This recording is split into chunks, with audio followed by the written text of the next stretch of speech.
భారత ప్రధానమంత్రి నరేంద్ర మోడీ గారు 97 విదేశీ పర్యటనలు చేసిండు. ఇప్పటికీ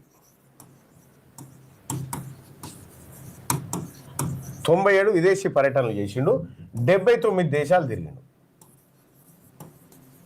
ఉగాండా, రువాండా, బువాండా అంతా 10,000, 20,000 140 కోట్ల మందిని ఇచ్చిపెట్టి ఆడికి పోతా ఉంటాడు. ఆ కథ వేరే.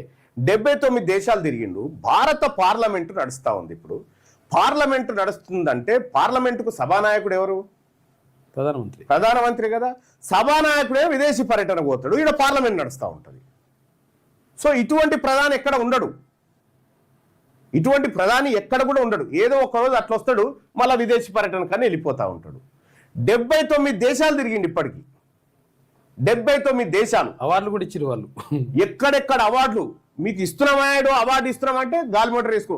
ఒక ప్రధానమంత్రి బయటికి వెళ్ళాలంటే 1 గంటకి ఎంత ఖర్చు అవుతుంది ఎవరికైనా? ఒక ప్రధానమంత్రి బయటికి వెళ్ళాలంటే కనీసం 3 కోట్ల రూపాయలు ఖర్చు అవుతుంది. వ్యవస్థ 3 కోట్ల రూపాయలు ఖర్చు అవుతుంది. ఈయన 79 దేశాలు బట్టి తిరిగిండు. ఎన్ని వేల కోట్లు ఖర్చు అయిందో ఇంకా మీరు అంచనా వేసుకోరు. మళ్ళీ పోతే ఏమైనా ప్రయోజనం అంటే ఏం లేదు. ఈ అవార్డులు తీసుకున్నాడు, సైట్ సీయింగ్లు, పర్యటనలు, ఈ రకంగా ఆయన ఉంటుంది. ఎవరిది? నరేంద్ర మోడీ గారిది.